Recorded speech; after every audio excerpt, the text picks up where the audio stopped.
Awalnya dia hanyalah orang biasa-biasa saja, namun semuanya berubah ketika monster masuk ke dalam tubuhnya, dan mengubahnya menjadi monster yang memiliki kemampuan yang luar biasa. Adegan dibuka dengan memperlihatkan seekor monster yang muncul di kota Yokohama. Jadi pemerintahan setempat segera membunyikan alarm, serta mengevakuasi penduduk ke tempat yang aman. Monster itu berkeliaran dan mulai menghancurkan kota, dan semua orang melihat berita itu melalui TV. Helikopter meluncurkan rudal ke arah monster tersebut, tapi tidak memberikan dampak apapun. Namun tak lama kemudian, pasukan pertahanan khusus yang disebut Divisi 3, tiba di lokasi kejadian untuk bertarung melawan monster tersebut. Kaptennya yang bernama Mina Ashiro, mampu menghancurkan monster itu hanya dengan sekali tembak saja. Para penduduk merayakan kemenangan itu, merasa kagum dengan Divisi 3, karena mereka dapat mengalahkan monster yang mengacaukan kota tadi. Monster itu kerap disebut juga dengan sebutan kaiju. Setelah itu, petugas kebersihan dikirimkan untuk membereskan kaiju yang sudah kalah tadi. Di sini kita diperkenalkan dengan yang namanya Kafka Hibino, pemeran utama dari cerita ini. Kafka sedang mengerjakan tugasnya yaitu mengambil sampel dari kaiju. Namun ketika temannya berusaha mengangkat organ yang sudah dipotong, Kafka memperingatkan bahwa itu akan segera meledak. Dia pun bergegas untuk merawat temannya yang terluka akibat terkena ledakan tadi. Dia menyadari akan membutuhkan waktu yang lama untuk membereskan kaiju tersebut. Dan yang lebih parahnya lagi, supervisor malah menyuruh Kafka untuk menangani bagian usus, yang menurutnya itu sangat menjijikkan. Apalagi usus merupakan tempat penyimpanan kotoran. Tapi karena sudah tidak punya pilihan, dia pun mengerjakan tugas itu dengan setengah hati. Setibanya di rumah, Kafka bahkan masih bisa mencium aroma busuk kaiju tersebut. Kemudian dia melihat berita yang menayangkan tentang Mina, yang katanya telah membantai banyak kaiju di usianya yang terbilang masih muda. Ternyata Mina adalah sahabat masa kecil Kafka, yang mana mereka pernah berjanji untuk mengalahkan seluruh kaiju yang ada di dunia. Tapi melihat keadaannya yang sekarang, rasanya tidak mungkin. Kafka juga tidak ingat bagaimana dia bisa sampai di posisinya yang sekarang. Namun dia mencoba melupakannya, karena membantu membersihkan kaiju adalah pekerjaan yang mulia. Keesokan harinya, saat baru tiba di kantor, dia bertemu dengan pekerja paruh waktu yang bernama Reno Ichikawa. Ichikawa mempunyai mimpi untuk bergabung dengan pasukan pertahanan, impian yang sudah dibuang oleh Kafka. Ketika ditanya mengapa dia menyerah secepat itu, Kafka menjawab bahwa selalu ada yang lebih baik darinya. Ichikawa kurang suka dengan jawaban itu, dan tidak ingin berakhir seperti Kafka yang mudah menyerah. Kemudian mereka kembali untuk membereskan kaiju, dan Ichikawa mendapat tugas di bagian usus. Kafka yang tadinya senang, ternyata malah disuruh menemani Ichikawa. Dia pun heran kenapa selalu kebagian tugas yang menjijikan. Begitu tiba waktunya istirahat, Ichikawa kehilangan nafsu makannya, jadi Kafka memberikannya vitamin supaya tahan banting. Dia juga menyarankan untuk memakai penutup hidung, tapi Ichikawa tidak mau memakainya karena itu membuatnya terlihat aneh. Akhirnya mereka melanjutkan pekerjaan itu sampai selesai. Sampai pada sore harinya, Ichikawa menghampiri Kafka untuk mengucapkan terima kasih. Dia mengatakan masih belum terlambat untuk mendaftar pasukan pertahanan. Ichikawa bisa melihat bahwa Kafka sebenarnya menginginkan pekerjaan itu. Namun di saat itu juga, tiba-tiba muncul kaiju yang menerkam Ichikawa. Untungnya Kafka bisa menyelamatkan temannya itu, dan dia menyuruh Ichikawa untuk lari duluan, sehingga Kafka bisa memancing kaiju itu ke tempat lain. Saat berupaya lari dari kaiju, Kafka kembali teringat dengan janji yang pernah dia buat bersama Mina, bahwa mereka akan menjadi pasukan pertahanan untuk membasmi para kaiju. Akhirnya dia pun memutuskan untuk melawan kaiju tersebut. Tapi sayangnya kaiju itu meremukkan Kafka, dan sudah siap memakannya. Ichikawa ternyata kembali lagi untuk menyelamatkan Kafka, mengatakan jika dia meninggalkan temannya, maka dia tidak pantas untuk menjadi pasukan pertahanan. Saat kaiju itu hendak menyerang lagi, pasukan pertahanan datang untuk mengalahkannya. Kapten Mina dan timnya melaporkan situasi di tempat tersebut, dan pergi lagi mengecek area lainnya. Di rumah sakit, Kafka memikirkan dia tidak akan pernah bisa setara dengan Mina. Tapi Ichikawa mengingatkan kalau bukan karena Kafka, mungkin dia sudah meninggal, yang artinya Kafka sudah cukup hebat untuk bergabung pasukan pertahanan. Seketika Kafka mulai menyadari akan kesalahannya, dan berterima kasih kepada Ichikawa karena telah memberinya kepercayaan diri lagi. Tak lama setelah itu, kaiju muncul di hadapan matanya, dan kaiju tersebut langsung masuk ke dalam mulutnya. Betapa terkejutnya Ichikawa ketika melihat temannya itu telah berubah menjadi monster. Namun Kafka meyakinkan bahwa dia masih bisa mengontrol tubuhnya. Kakek tua yang kebetulan lewat di depan ruangan, segera menelpon pasukan pertahanan. Keduanya kini mulai panik, karena Kafka yang telah berubah menjadi kaiju, tentunya akan diburu oleh pasukan pertahanan. Sementara itu, Mina beserta pasukannya yang mendapat laporan bahwa ada kaiju yang muncul, pergi ke lokasi kejadian. Untuk menghindari kesalahpahaman, Ichikawa menyuruh Kafka untuk tersenyum, namun hal ini malah membuat kakek tersebut jatuh pingsan. Setelah mengetahui dampak yang ditimbulkan dari kekuatannya itu, Ichikawa menyuruh Kafka untuk lari dari tempat ini. Sementara pasukan pertahanan juga mendapat laporan bahwa kaiju yang mereka cari baru saja meninggalkan rumah sakit. Ketika mencari jalan pulang, Ichikawa menanyakan apakah Kafka masih orang yang sama. Tapi begitu menengok ke belakang, Kafka kini telah berubah menjadi wujud yang lebih mengerikan. Setelah kembali ke wujud semula, rupanya Kafka juga perlu buang air kecil, dan dia pun mengeluarkannya lewat puting susunya. Kafka menjadi gila dan malu sendiri, tapi Ichikawa menyuruhnya untuk bangkit lagi. Kafka menanyakan apakah dia bisa bergabung pasukan pertahanan dengan kondisi seperti ini, dan Ichikawa melarangnya karena dia kini telah menjadi incaran dari pasukan pertahanan. Kafka sedih mendengarnya, yang artinya dia tidak akan pernah bisa menepati janjinya terhadap Mina. Di tengah perjalanan, Kafka merasakan sesuatu yang mendekat, yang ternyata berasal dari kaiju yang muncul di sekitar situ. Pasukan pertahanan pun membagi timnya untuk menemukan kaiju yang satunya. Ini adalah kesempatan yang pas untuk kabur, karena pasukan pertahanan akan disibukkan dengan munculnya kaiju tersebut. Di saat yang bersamaan, terlihat gadis kecil berusaha menyelamatkan ibunya dari reruntuhan. Kaiju yang ada di dekatnya siap memakannya. Namun Kafka meninju kaiju tersebut sampai terlempar sangat jauh. Setelahnya Kafka berupaya menenangkan gadis kecil dengan memberinya senyuman manis. Tapi bentuknya yang mengerikan malah membuat gadis itu ketakutan. Kafka lalu menyuruh Ichikawa untuk menjaga gadis beserta ibunya itu. Sementara Kafka melayangkan pukulan super kuatnya yang menghancurkan kaiju tersebut dengan hanya sekali serangan saja. Semuanya sudah berakhir, dan gadis yang tadinya ketakutan mengucapkan terima kasih kepadanya. Seketika dia teringat lagi dengan janji yang pernah dibuatnya bersama Mina, dan memutuskan untuk tidak menyerah akan impiannya itu. Sesaat kemudian, Kapten Mina akhirnya tiba di lokasi, tapi penasaran apa yang terjadi di tempat tersebut. Dia menanyakan hal ini kepada gadis kecil, dan bersumpah akan menghancurkan seluruh kaiju yang ada di dunia ini. Namun gadis itu memperingatkan untuk jangan menyakiti kaiju yang baik, yang barusan menolongnya tadi. Beberapa bulan kemudian, tersiar kabar bahwa Kafka adalah satu-satunya kaiju yang berhasil lolos dari pasukan pertahanan, dan mereka menyebutnya sebagai kaiju nomor 8. Ichikawa dinyatakan lulus ujian masuk pasukan pertahanan, dan dia ingin memberitahukan bahwa Kafka juga lulus ujian tersebut. Pada saat itu, Kafka masih dalam bentuk kaiju, dan Ichikawa memperingatkan untuk jangan berubah ke bentuk tersebut, karena sekarang dia dicari-cari oleh banyak orang. Namun masalahnya adalah pada tes kedua, karena ujiannya sudah bukan tertulis lagi, melainkan langsung praktek. Pasukan pertahanan akan langsung menembaknya jika ketahuan Kafka adalah kaiju. Ichikawa menanyakan bagaimana dia mengatasi masalah ini. Kafka mengambil resiko tersebut, karena ini adalah kesempatan terakhirnya untuk menjadi anggota pasukan pertahanan. Singkat cerita mereka pun tiba di markas besar pasukan pertahanan, di mana kandidat lainnya juga datang ke tempat tersebut. Seorang gadis menyebut Kafka terlalu tua untuk bergabung, tapi dia menyatakan umurnya masih muda hanya 32 tahun. Gadis itu menyuruh untuk memindahkan mobilnya ke tempat lain, karena parkiran itu adalah tempat favoritnya. Namun karena Kafka masih saja keras kepala, maka gadis itu pun membuka jaketnya, memperlihatkan dia memakai chute, yang memberinya kemampuan untuk mengangkat mobil hanya dengan satu tangannya. Gadis itu memperkenalkan dirinya adalah Kikoru Shinomiya, dan hobinya adalah membunuh kaiju.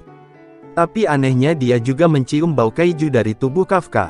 Ichikawa berusaha menyembunyikan hal ini dengan mengatakan itu karena mereka berasal dari tim pembersih jasad kaiju. Namun setelah melihat Kafka yang mampu mengangkat mobil dengan mudahnya, Kikoru pun jadi tertarik dengan orang tua itu. Dia bersumpah akan mempermalukan Kafka selama ujian berlangsung, dan akhirnya pergi bersama dengan pelayannya. Ichikawa kemudian memarahi Kafka karena menunjukkan kekuatannya tadi, khawatir itu akan menyebabkan identitasnya terbongkar. Penjaga yang ada di situ lalu menyuruh mereka untuk segera masuk ke tempat ujian. Kafka yang mengikuti ujian tersebut, sangat kewalahan. Di mana dia yang kini telah berusia 30 tahun lebih, membuatnya kesulitan melewati ujian ketahanan fisik itu. Belum lagi staminanya juga lemah, membuatnya berada di urutan yang sangat jauh. Kikoru lalu menghampirinya untuk pamer peringkatnya. Meskipun Kafka merasa terguncang, Ichikawa merasa senang karena Kafka tidak menggunakan kekuatan kaijunya. Sementara itu, wakil Kapten Hoshina menyerahkan dokumen peserta ujian kepada Kapten Mina, dan dia melihat salah satu pesertanya adalah Kafka. Di saat yang bersamaan, Ichikawa menyebutkan kandidat yang memiliki bakat di atas rata-rata, yang kebanyakan dari mereka merupakan lulusan terbaik dari universitasnya masing-masing. Dan di antara yang disebutkannya tadi, Kikoru Shinomiya merupakan yang paling menonjol, yang mana dia merupakan lulusan terbaik sekaligus termuda dari California. Dan Kikoru adalah yang paling berpengalaman jika bersangkutan dengan yang namanya kaiju. Kemudian Kikoru menghampiri Kafka untuk meledeknya lagi, dan begitu Kafka menyentuhnya, dia langsung dihajar habis-habisan. Ini adalah kedua kalinya dia mempermalukan dirinya sendiri. Kikoru penasaran sampai kapankah Kafka akan terus mengulang kejadian ini. Ichikawa berupaya menenangkan Kafka dengan memberitahukan ujian berikutnya berhubungan dengan membersihkan jasad kaiju. Mendengar hal tersebut, Kafka jadi lebih bersemangat. Sesampainya di depan pintu masuk, mereka akan diawasi oleh wakil Kapten Hoshina. Namun betapa terkejutnya mereka setelah mengetahui bahwa ujian itu adalah untuk mengalahkan kaiju. Di antara banyaknya peserta, hanya Kafka yang kaget melihat kaiju barusan. Dan Kikoru yang melihatnya sangat puas. Setelah meminta penjelasan dari Ichikawa, dia juga tidak tahu ujiannya akan berubah seperti ini. Tapi tenang, karena mereka tidak akan dibiarkan masuk ke area tersebut tanpa berbekal senjata. Jadi Hoshina membekali mereka dengan combat shoot, yang langsung menyesuaikan pada pengguna yang memakainya. Ichikawa yang memakainya merasakan adanya perubahan, yaitu kekuatannya semakin meningkat. Setelah memakai shoot tersebut, mereka pun diberitahukan sebesar apa daya tempur yang mereka miliki. Daya tempur tersebut menunjukkan seberapa besar kemampuan mereka untuk menangani seragam itu. Dan dengan latihan yang rutin biasanya akan meningkat dengan sendirinya. Namun yang lebih mengejutkannya lagi, Kikoru bisa mencapai daya tempur sebesar 46%, di mana belum pernah ada yang mencapai angka sebesar itu. Dan Kikoru itu pun layak jika disandingkan dengan level ketua tim. Namun Hoshina menyemangati peserta lainnya, memberitahukan bahwa selama mereka tidak menyentuh angka 0%, itu sudah merupakan awalan yang bagus. Lagi pula belum pernah ada yang mencapai angka serendah itu. Kenyataannya, Kafka yang setengah mati mengerahkan seluruh kemampuannya, menyentuh angka 0% tersebut. Hoshina yang melihatnya tertawa terbahak-bahak, menduga Kafka adalah kandidat yang akan gugur saat ujian berlangsung. Berbanding terbalik dengan Kikoru, yang menduga Kafka sedang menyembunyikan kekuatan aslinya, dan hanya bermain-main saja. Singkat cerita Hoshina mengajak semuanya untuk masuk ke area diadakannya ujian, di mana mereka diminta untuk menghabisi kaiju sebanyak-banyaknya. Setiap peserta juga akan diikuti oleh drone, dan jika dirasa situasinya mengancam, perisai dari shoot akan langsung aktif untuk melindungi mereka, tapi sebagai gantinya mereka dinyatakan telah gugur. Begitu ujiannya dimulai, maka para peserta pun berlarian demi mencari kaiju. Di saat Kikoru telah membantai beberapa kaiju dengan mudahnya, Kafka malah kesulitan menggerakkan tubuhnya. Pada ujian tersebut, Kapten Mina juga ikut mengawasi, oleh karenanya para peserta diminta untuk melakukan yang terbaik. Kafka pun mencoba menenangkan dirinya, dan menyadari selain menghabisi kaiju, tindakan mereka juga diperhitungkan. Dikarenakan dia dan Ichikawa sangat lemah, mereka pun memutuskan menjadi support saja. Setelah melemparkan stun granat, Kafka menyampaikan bahwa kaiju itu memiliki pendengaran yang tajam namun tidak bisa melihat. dan menyuruh mereka untuk menembak di bagian perut yang merupakan titik kelemahannya. Saat Kafka dan Ichikawa hendak membantu yang lain, tiba-tiba muncul kaiju yang menyerang mereka. Seketika Kafka pun terluka parah, tapi dia menolak untuk menyerah karena ada Mina yang sedang memperhatikannya. Ketika dia hampir saja dimakan, ada seseorang yang datang menyelamatkannya. Kikoru kembali mengejeknya sebelum memulai perburuan kaiju lagi. Meskipun kesal, Kafka menyadari dia tidak akan mampu melampaui mereka semua dengan kekuatannya yang sekarang. Apalagi kakinya juga patah. Namun dengan tekad yang kuat, dia akhirnya mampu berdiri dengan tegak. Hoshina membiarkan Kafka untuk tetap mengikuti ujian jika memang itu yang diinginkannya, tapi semisal terjadi sesuatu kepada dirinya, maka dia akan langsung dikeluarkan dari ujian ini. Ichikawa memutuskan untuk tetap berada di sampingnya, karena mereka sudah berjanji untuk lulus bersama-sama. Akhirnya mereka pun bekerja sama lagi, dengan Ichikawa yang menggendong Kafka, selagi temannya itu yang akan menghabisi kaiju. Sementara itu, nampaknya Kikoru telah mengalahkan beberapa kaiju tersebut, sampai-sampai yang lainnya merasa dia sudah tidak membutuhkan bantuan lagi. Kikoru lalu berhadapan dengan kaiju terakhir, melemparkan granat ke arahnya sebagai pengalih perhatian, kemudian melompat ke atasnya dan menembak tepat ke arah mulutnya. Dengan kekalahan kaiju tersebut, maka ujian pun dinyatakan telah berakhir. Kafka menyadari tindakannya tidak berarti apa-apa, karena semua kaiju sudah dihabisi oleh Kikoru. Namun karena kecapean, mereka pun memutuskan untuk berbaring sebentar. Pada saat itu, Hoshina kagum dengan kemampuan Kikoru yang bisa mengalahkan kaiju dalam waktu yang singkat. Kapten Mina sendiri merasa kagum dengan kemampuannya itu, dan dengan keikutsertaannya dalam ujian ini, secara tidak langsung Kikoru telah menyelamatkan nyawa peserta lainnya. Terungkap ternyata Kikoru merupakan anak dari Direktur Pasukan Pertahanan, dan semakin jelas saja dia adalah salah satu kandidat terbaik di masa depan nanti. Sementara itu, Kikoru yang baru saja hendak kembali, tiba-tiba ditembak oleh kaiju. Beberapa saat kemudian, kaiju yang sudah dikalahkan, mulai hidup kembali satu persatu. Kafka pun mulai mengkhawatirkan Kikoru yang masih sendirian. Kikoru terluka parah akibat diserang oleh kaiju misterius. Untungnya dia masih sempat memfokuskan perisai tepat di bagian yang ditembak tadi. Rupanya kaiju yang menyerang itu juga bisa berbicara seperti manusia. Kikoru yang merasa kaiju itu sangat berbahaya, berniat menghabisinya. Tapi dia malah ditembak lagi. Hal ini disadari oleh mereka yang berada di ruang pengawas. Namun karena sebagian besar drone telah dipulangkan, maka mereka tidak tahu apa yang terjadi terhadap Kikoru. Yang mereka ketahui hanyalah semua kaiju telah bangkit dengan kekuatan yang jauh meningkat daripada sebelumnya. Mendengar hal tersebut, Kapten Mina memerintahkan supaya perisai para peserta tetap diaktifkan, dan dia akan turun tangan untuk mengalahkan kaiju tadi. Setelah peringatan evakuasi dinyalakan, Kikoru yang keras kepala pun menolak untuk pergi, dan memilih untuk menghadapi kaiju yang ada di hadapannya. Setelah dipukul hingga membentur tembok, dia pun teringat dengan masa kecilnya, di mana dia sangat iri kepada teman-temannya yang mendapat perhatian dari orang tuanya.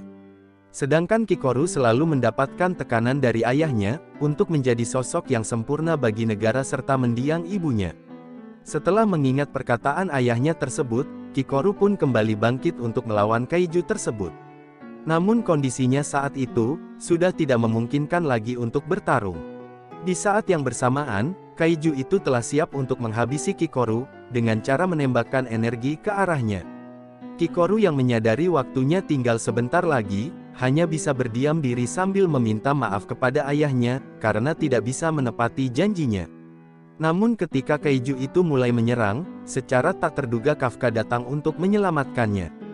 Kikoru pun sangat terkejut, dan mempertanyakan mengapa dia ada di tempat ini. Kafka lalu menahan serangan tersebut dengan kekuatan kaijunya sekaligus memperlihatkan wujud aslinya kepada Kikoru. Sementara itu, nampak semua peserta telah dievakuasi ke tempat yang aman. Sedangkan Ichikawa teringat dengan Kafka yang tiba-tiba menghilang, yang takutnya dia menggunakan kekuatannya di situasi seperti ini. Menyadari identitasnya telah terbongkar, Kafka pun memohon agar Kikoru merahasiakan hal ini. Setelah menangkis serangan yang dilancarkan oleh kaiju, dia berjanji akan menjelaskan semuanya setelah masalah ini selesai. Sedangkan di ruang pengawas, ada laporan bahwa kaiju dengan kekuatan yang fantastis juga muncul di area tersebut. Namun karena sinyal yang tidak stabil, mereka tidak bisa mengidentifikasinya dengan benar, bahkan menganggap mesinnya itu telah rusak setelah terkena dampak dari serangan kaiju. Kafka kini telah bersiap untuk bertarung melawan kaiju yang datang mendekatinya. Setelah beradu pukulan, Kafka pun berhasil mengalahkan kaiju itu dengan hanya sekali hit saja. Dia pun masih sempat-sempatnya sombong, menantang kaiju itu untuk hidup lagi. Namun begitu kaiju itu melakukannya, Kafka mulai panik ketakutan. Kemudian Kafka bergerak ke arah Kikoru, untuk menghabisi kaiju yang ada di belakangnya.